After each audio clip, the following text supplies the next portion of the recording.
দ্বারকার প্রাচীন উপকূলে যখন সমুদ্রের প্রবল ঢেউ আছড়ে পড়ে তখন বাতাসে এক অজানা রহস্যময় স্পন্দন তৈরি হয়। আজকের এই বিশেষ বিশ্লেষণে আমরা এমন এক মহাজাগতিক রহস্যের কথা বলবো যা যুগ যুগ ধরে অটল এবং অজেয়। এটি এমন এক স্থানের গল্প যা শুধু চোখ দিয়ে দেখা যায় না, বরং সম্পূর্ণ আস্থা দিয়ে অনুভব করতে হয়। চলুন শুরু করা যাক। রহস্যের একদম গভীরে যাওয়ার আগে একটা অদ্ভুত ব্যাপার খেয়াল করার মতো, কিভাবে একটা প্রাচীন কাঠামো একদিকে সমুদ্রের বিধ্বংসী ঢেউ আর অন্যদিকে মানুষের মনের সবচেয়ে অন্ধকার ভয় দুটোকেই জয় করে একেবারে অক্ষত দাঁড়িয়ে থাকতে পারে। এর উত্তর লুকিয়ে আছে এই অবিশ্বাস্য মন্দিরটি আসলে কিসের প্রতিনিধিত্ব করে ঠিক তার ভেতরে। এর পেছনের অর্থটা কিন্তু ভীষণ গভীর। পৌরাণিক তথ্যসূত্রগুলো বলছে নাগেশ্বর মানে সর্পরাজ, যিনি আসলে এক প্রবল মহাজাগতিক শক্তি। সোজা কথায় তিনি হলেন ভয়হরণ, মানে মানুষের গভীরতম ভয়, উদ্বেগ আর সংশয়ের চূড়ান্ত বিনাশকারী। বলা হয় এই পবিত্র ভূমিতে পা রাখার পর ভেতরের সমস্ত ভয় যেন নিমেষেই শূন্য হয়ে যায়।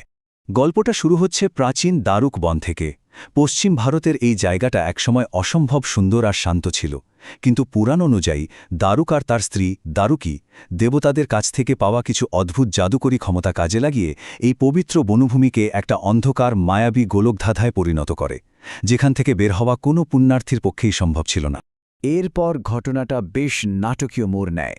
অহংকারী দারুক আর দারুকি নিরীহ মানুষদের বন্দি করে অত্যাচার করতে শুরু করে, আর সেই বন্দীদের মধ্যেই ছিলেন সুপ্রিয় নামের এক সাধারণ নাবিক। কিন্তু আশ্চর্যের বিষয় হল, সেই ঘুটঘুটে অন্ধকার বন্দিশালাতেও তার ভক্তি চলেনি। সুপ্রিয় অবিরাম শিবের নাম জপ করতে থাকেন, যার ফলে সেখানে এক ভয়ঙ্কর মহাজাগতিক শক্তির প্রকাশ ঘটে। আর ভাবলে অবাক হতে হয়, এই অবিরাম ওং নমঃ শিবায় মন্ত্রের প্রভাবটা কতটা শক্তিশালী ছিল। বলা হয় এই সাধারণ মন্ত্রের টানে আকাশ একেবারে লাল হয়ে জ্বলে উঠেছিল, মাটি কেঁপে উঠেছিল, আর সমস্ত অন্ধকার গুড়িয়ে দিতে স্বয়ং মহাকাল সেখানে প্রকট হন। দৈত্যদের পতনের পর ঠিক কী হল?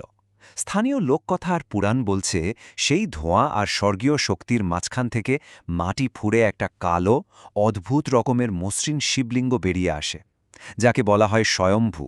মানে এটা কোনো মানুষের হাতে খোদাই করা নয়, বরং সরাসরি ঐশ্বরিক শক্তি থেকে নিজে নিজেই এর জন্ম। ঠিক এই কারণেই নাগেশ্বর গোটা ভারতের 12টি প্রধান জ্যোতির্লিঙ্গের একটি হিসেবে স্বীকৃত। এগুলো কিন্তু সাধারণ কোনো মন্দির নয়। দাবি করা হয় যে এখান থেকে এমন এক শক্তিশালী স্পন্দন বা ফ্রিকোয়েন্সি বের হয়, যা চোখে দেখার চেয়েও অনেক বেশি তীব্রভাবে অনুভব করা যায়। তথ্যসূত্রগুলো বেশ চমকপ্রদ একটা কথা বলছে। বলা হয় এই জ্যোতির্লিঙ্গের সামনে ধ্যান করলে মানুষের ভেতরের কুণ্ডলিনী শক্তির সরাসরি ঐশ্বরিক শক্তির সাথে যুক্ত হয়ে যায়। এখানকার প্রবল শক্তি নাকি মূলাধার, স্বাধিষ্ঠান এবং আজ্ঞাচক্রকে জাগিয়ে তোলে। এক কথায় বলতে গেলে এটা পরম চেতনার সাথে যুক্ত হওয়ার একটা শক্তিশালী গেটওয়ে। কিন্তু গল্পে একটা টুইস্ট আছে। ভূগোল আর পুরাণ ঠিক এখানেই এসে একে অপরের সাথে সাংঘর্ষিক হয়ে ওঠে।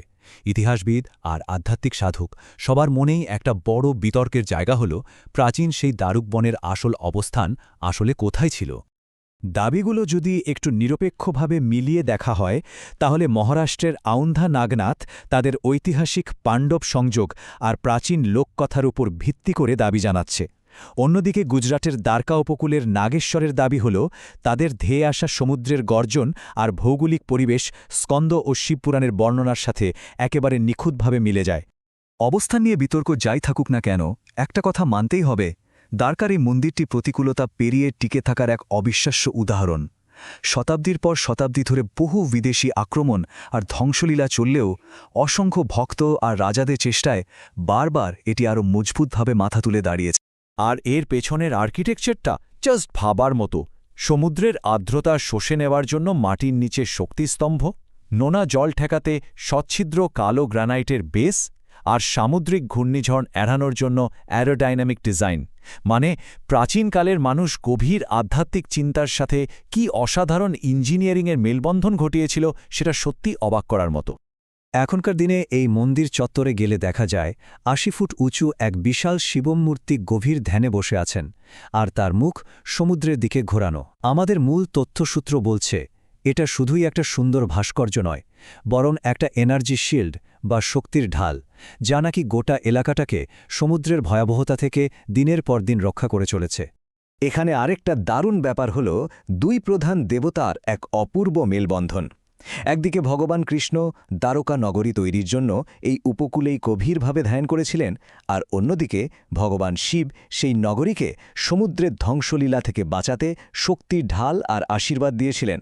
বলা যায় নাগেশ্বর হল কৃষ্ণ এবং শিবের শক্তির মাঝখানের একটা শক্তিশালী সেতু।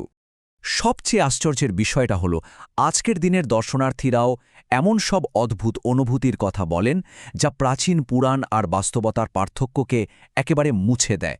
গর্ভগৃহে হঠাৎ কোনো অলৌকিক আলোর ছটা, শূন্যে ভেসে আসা ডমরুর ছন্দময় আওয়াজ, কিংবা মন্দির চত্বরে বিশাল অথচ ভীষণ শান্ত সাপের ঘুরে বেড়ানোর মতো ঘটনাগুলো আজও এই জায়গাকে রহস্যে মুড়ে রেখেছে।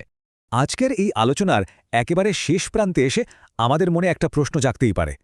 এই বিশাল সর্পগুলো কি সত্যিই মন্দিরের ভৌত পাহারাদার, নাকি এরা মানুষের ভেতরে জেগে ওঠা কোনো সুপ্ত শক্তির, সেই ঘুমন্ত কুণ্ডলিনীর কোনো আধ্যাত্মিক প্রতীক?